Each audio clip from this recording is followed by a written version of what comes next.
Previously on Boruto, the plan, the mission, has been set in motion. Shikamaru lays it all out for Boruto and his group. Since they are now partially Otsutsuki, thus not susceptible to Ada's abilities, Shikamaru has come up with a plan of cohabitation. Since Ada is so infatuated with Kawaki, and that being her only terms for going over to the Leaf, they have decided to acquiesce. Because, what else can they do? No one else can oppose Ada. But this is also an opportunity to have Ada monitored by Kawaki and Boruto, just to make sure that things go as smoothly as possible. The three most dangerous beings in the ninja world, all in one place. Sarada and Mitsuki will stay at a distance, periodically checking in to make sure everything's okay, with various other Leaf Ninja being at even further of a distance, so not to be susceptible to anything that could go wrong. Naturally, Kawaki and Boruto aren't the happiest about this, but this really isn't a negotiable situation, as they're the only ones who can do the job. Meanwhile, Ada is taken aback by Shikamaru's bold suggestion. Will this plan ultimately work? Or will it soon quickly turn into a reality show for the Leaf Village with superpowers and the end of the world should things go wrong? Join me as I find out, won't you? Alright, Boruto, Naruto Next Generations, number 74, Baptism by Fire. Oof, that's an ominous title. Nice little shot of Mitsuki, Ada stepping off of the train with Damon riding on her back. I gotta say, with that coat, she kinda looks like hate to say it, but a lady of the evening, if you catch my drift. And the coat, the short shorts, the high heels. I'm just saying. As Ada, Damon, and Amado disembark from the train, Damon exclaims, "Whoa, we're here!" as they enter into the Leaf Village. Ada looks around and sees Shikamaru along with Sai and a couple of Leaf Village shinobi. Shikamaru states, "Welcome to Konoha Village, Ada and Damon. We're grateful that you've come." The siblings don't say anything. Sai and the other Leaf Ninja are immediately infatuated, with Sai thinking, "She's so beautiful." I'd say, come on Sai, you're a married man, but we soon quickly see everyone around immediately infatuated. I do love that Shikamaru maintains his stoicism. Ada says to Shikamaru, "You can skip the stiff greeting, Shika dear. I know your plan quite well." But Shikamaru knows you know. And if he knows you know, then you know he knows that you know that. Ada states to Shikamaru, "Your cohabitation proposal. It's intriguing. I humbly accept." Shikamaru simply says, "Thank you. I thought you might." But then he sees Damon, and Damon sees Shikamaru. Shikamaru is cautious, thinking to himself, so this is Damon, Ada's little brother. Sai takes some initiative, saying, "You must be tired. I'll take you to your lodgings. Please follow me." But Ada looks around with all the gawkers and onlookers and simply tells them, "Thanks for the offer, but I won't need a guide." She then begins to float, much to Shikamaru and the others' shock and surprise. Damon informs the others in his very loud voice, "Big sis doesn't like to stand out. We'll go from above." Shikamaru can't really say anything about this situation, as Ada says, "I already know the location, so I'll just go on ahead." And then she proceeds to fly off, with the onlookers commenting, "Oh, she's flying." It's Shikamaru at a bit of a loss, just simply says, "But she's standing out plenty." Meanwhile, Amado, having been completely ignored because, let's be honest, next to Ada, anybody looks like wallpaper at this point. But Amado lights up a cig and says, "It's not an uncommon feat. Flying is completely run-of-the-mill amongst the Otsutsuki lot." Yeah, because it's not too subtle an analogy for the Saiyans.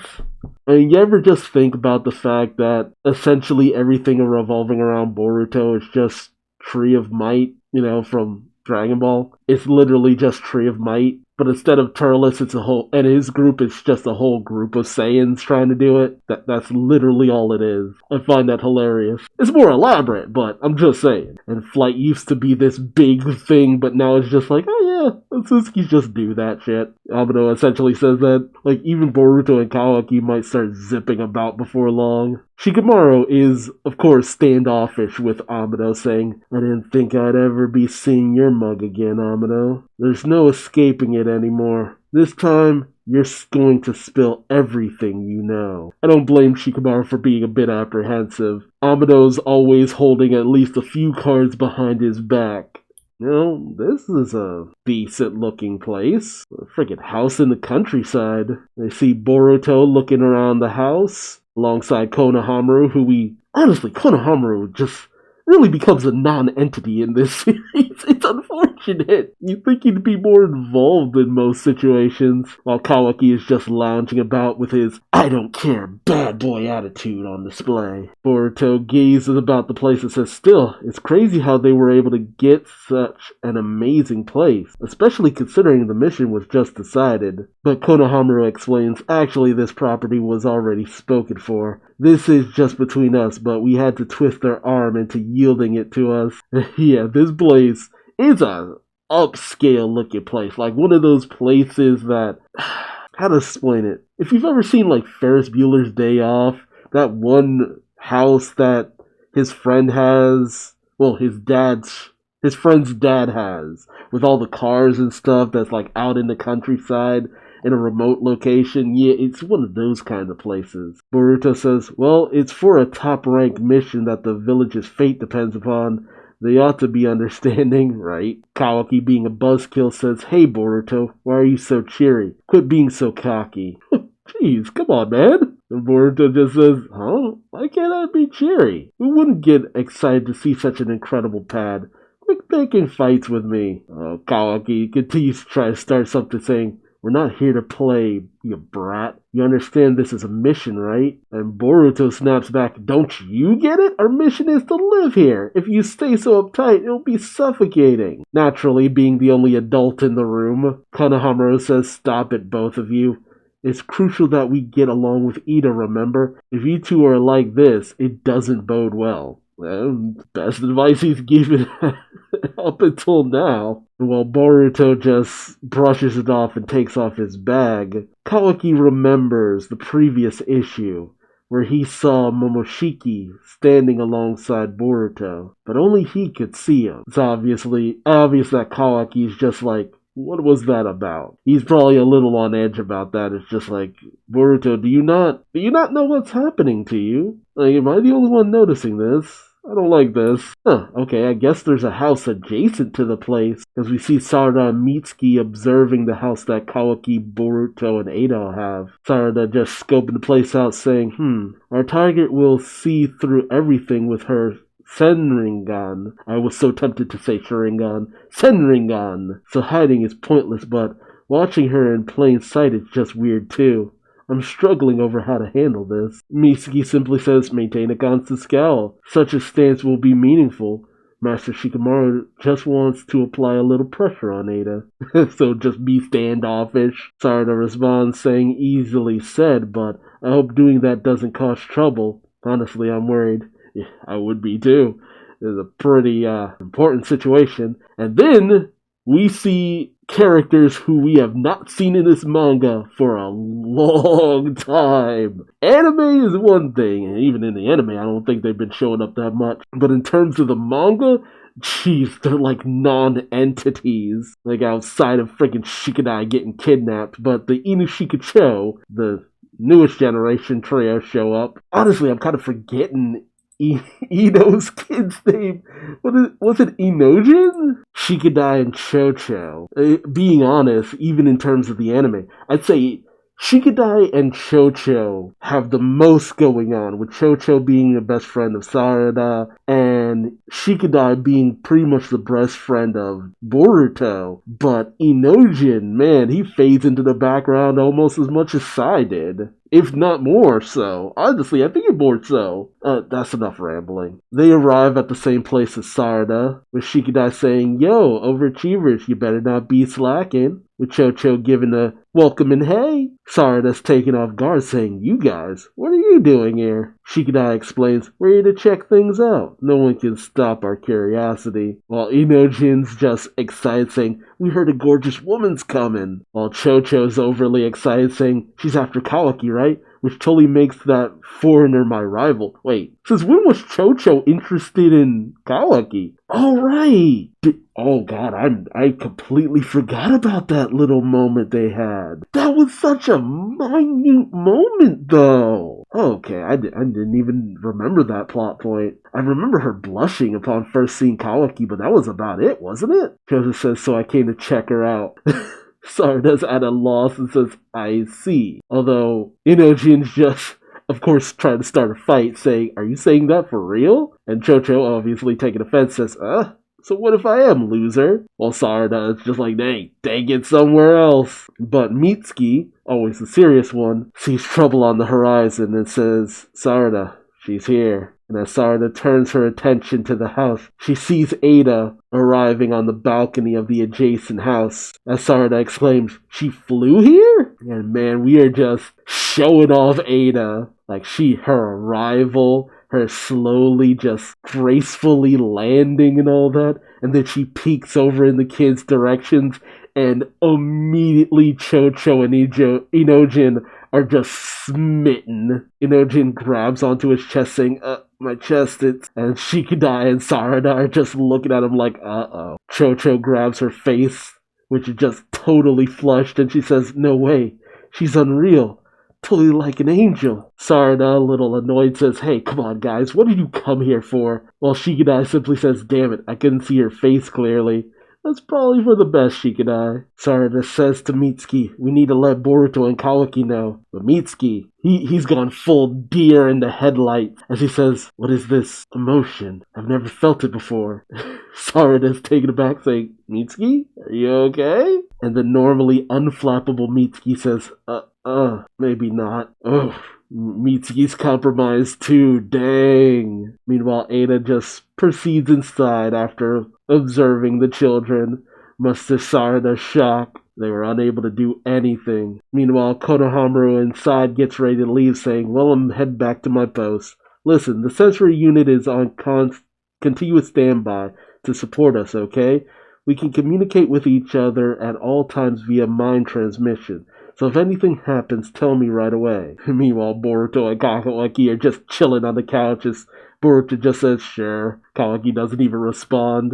Konohamaru has no faith in this, saying, "Yeesh, do your job, you hear?" But Sarada chimes in with the mental transmission, saying, "Master Konohamaru." Konohamaru simply responds, "That you, Sarada? What is it?" But it's too late.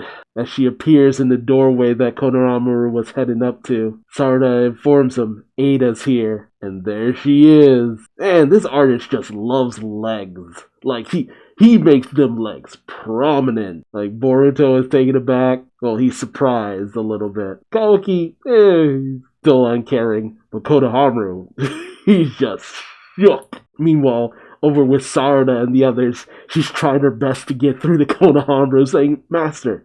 Master Konohamaru?" Meanwhile, the compromised ones start to chatter as Inojin says, "Could something have happened?" While Chocho says, "Should we go closer to check it out? Like a lot closer?" While Mitsuki turns to him with this just wry smile and blush on his face, saying, "Good idea." It's like, oh god. Sarada, being the rational one, says, "No, absolutely not." While Shikadai just says, "Snap out of it, all of you. Damn it. So sorry, Sarada." Jeez, try saying that 3 times fast. "So sorry, Sarada. So sorry, Sarada." Yeah. I didn't expect this at all. Sarada observes everything going on and says, "Looks like you and I aren't affected by her yet, because we couldn't see her well. Or some individual variation? That is a good point.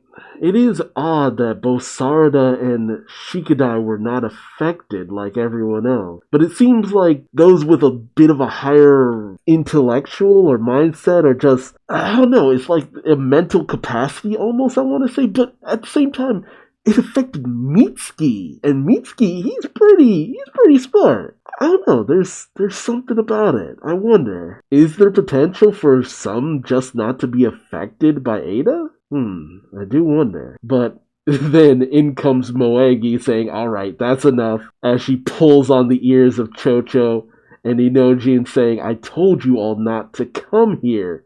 Did I not? Your punishment is a 3-hour training run. Oof. Sarada is shocked to see Master Moegi as Shikadai simply says, aw shoot. Moegi says, many apologies, Sarada. I'll be sure to lecture them. But then she gets closer to Sarada in the balcony saying, and Ada, she's arrived, right? Konohamaru's still over there. Sarada says, yes, but he stopped answering me. Moegi, knowing something's up, says he better not be ogling and drooling over her. Be strong, little Konohamaru. Are Moegi and Konohamaru a thing? I know that usually happens with most groups, but maybe. Though the Inachika trio from original Naruto didn't date within their group. Actually, in case of most groups, they didn't really date within their grouping. Unless Ten and Rock Lee got together and that's where Metal Lee came from, but we don't talk about Metal Lee. Meanwhile, Konohamaru is just struck. He's shook. He's trying to get words out as he thinks to himself, she's no big deal. Chill out. Calm yourself down, man. He's trying so hard to shake it off. Meanwhile, Ada, he's looking in another direction and, okay, she used her ability. She heard Moegi and Sarada talking and says, little Konohamaru, eh? A childhood friend. How sweet. As Konohamaru is just completely flushed. And he tries to get out words saying, you see, and he just passes out. Oh, man. Poor Konohamaru. Oh, man, you just cannot catch a break in this series. Boruto says, what? As he gets up and says, you're kidding, right, Master Konohamaru? And he goes over to him saying, hey, Master, eesh, you for real? As Boruto just looks up into the doorway upstairs, not seeing Ada, and he calls out, Ada, is that you? Don't just stand there. Come down so we can talk. But nothing. He says, hello? Oh, snap. Oh no, the monster's been unleashed. Damon just comes rushing down the stairs and immediately gets onto Boruto's back, much to Boruto and Kawaki's shock, as Boruto says, what the? And Damon calls out, I'm Damon, you jerk. I'm the little brother. Uzumaki Boruto. Boruto's taken aback. Damon? Little brother? And Kawaki is kind of taken aback too, saying, hey, what's up with that? We weren't told about any companions. Actually, I'm surprised that they weren't told about Damon. But Ada, she's still hiding around the corner up at the top of the stairs. She thinks to herself, that's Kawaki's voice. Ooh, Damon's ready to start a fight as he says, you Otsuki, you're capable of killing Big Sis, right? But you see, I never let you do such a thing. And, of course, Kawaki gets a little standoffish saying, what are you going on about, bastard? Are you nuts? And Damon, nah, he wants all that smoke. He says, quit it with the attitude, Kawaki. Come at me, so I can show you real good what I mean. And Boruto's just confused by all of this, saying, hey, what are you saying? Like Kawaki, he's just like, oh, okay, you want some of this. As he says, you ain't worth wasting my breath on. And he goes charging at Damon and Boruto, saying, I'll just throw you out. Boruto tries to warn against this, saying, hey, don't, Kawaki, as Kawaki starts to reform his arm into a weapon, but suddenly he's blown back, thanks to Damon's ability. As Boruto sees this and says, what the? Kawaki is sent flat on his ass, as he thinks to himself, what was that? Damon dismounts Boruto and starts walking over to Kawaki, a smug look on his face saying, sorry, no more cheap tricks, I promise. Try me again. Kawaki is obviously pissed, saying, you little punk, and then he activates his Daikokuten, summoning the block rods and stuff like that. But Damon, little brat, sees it coming and catches them all in an instant, naturally shocking Kawaki as well as Boruto, who says, no way. He could react to that? But before they can even notice it, Damon has just disappeared, dropping all the metal rods. And before Kawaki can react, Damon's behind him and kicks Kawaki right in the face, knocking him just flat. Boruto goes to check out Kawaki and then goes charging at Damon, saying, you bastard, what did you do that for? And before Boruto can even strike Damon, Damon just grabs his hand. Boruto goes in with the other hand to punch him. Damon catches that too. So Boruto goes in for a kick, and Damon just leaps over, gets on top of Boruto on his back, and just nails him right in the back of the head. This kid is a friggin' menace. Holy crap. He just downed the two main characters. I don't know what to think.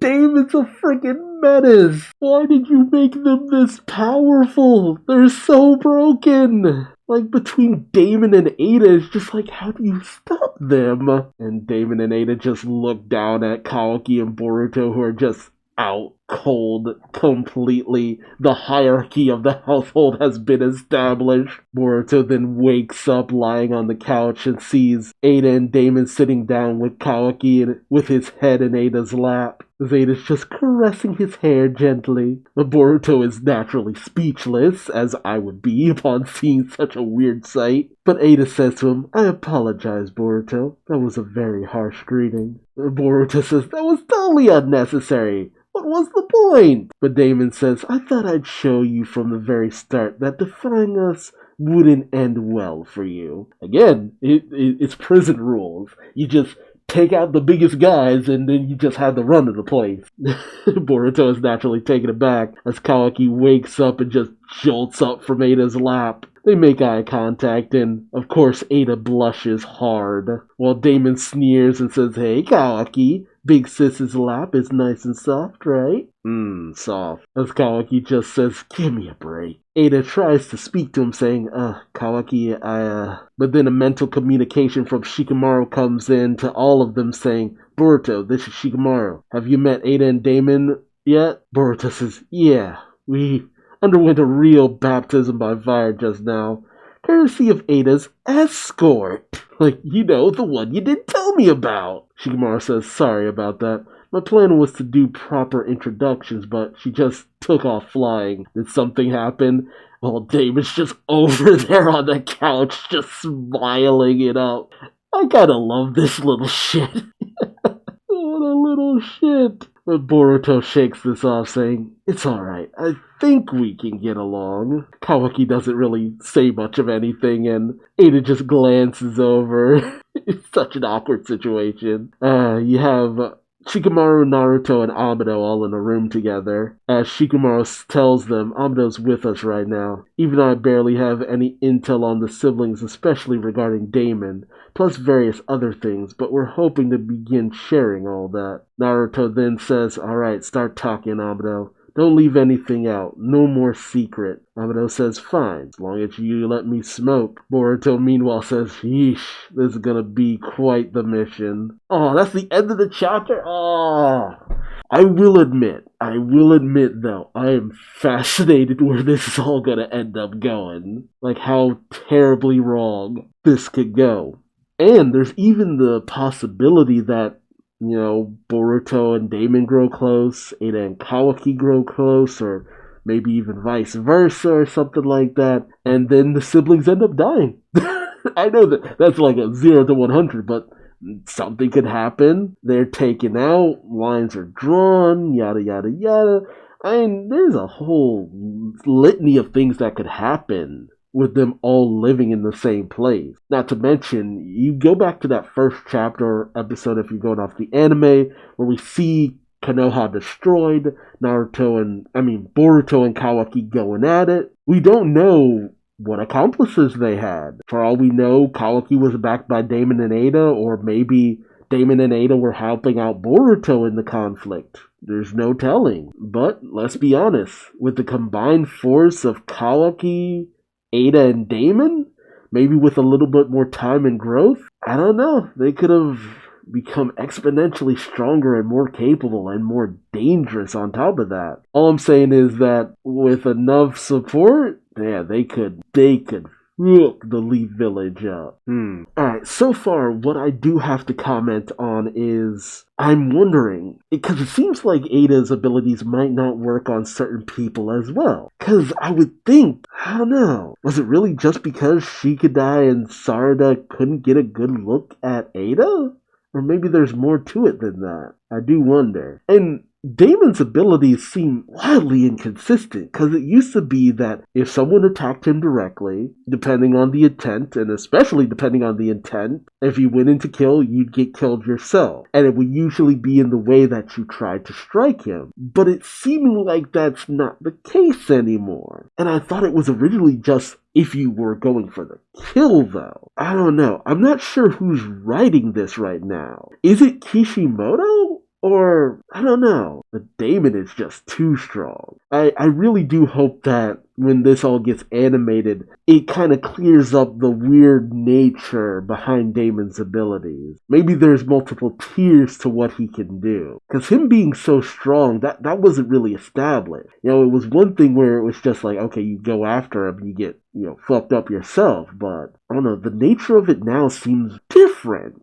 Let me know if that's just me. And how do you think this is all gonna shake out? I am fascinated. I personally wouldn't mind. I would love to see more of the other kid characters, them popping in here and there and whatever, but because of the nature of Ada's abilities, who knows if that would even be possible. And it seems like with certain people who are familiar with what Ada can do, they can kind of shake, at least to some degree, Ada's abilities. Like, everybody else at the train station was just going crazy over Ada, but Shikamaru was maintaining his composure. I don't know, maybe there's something I'm missing. Let me know your thoughts and theories and feelings in the comment section below, but also remember to like, subscribe, and hit the bell for notifications so you don't miss out on the next video. And until next time, I've been Duuz-Diz-Din, and I hope to see you in the next one. Till then, bye-bye.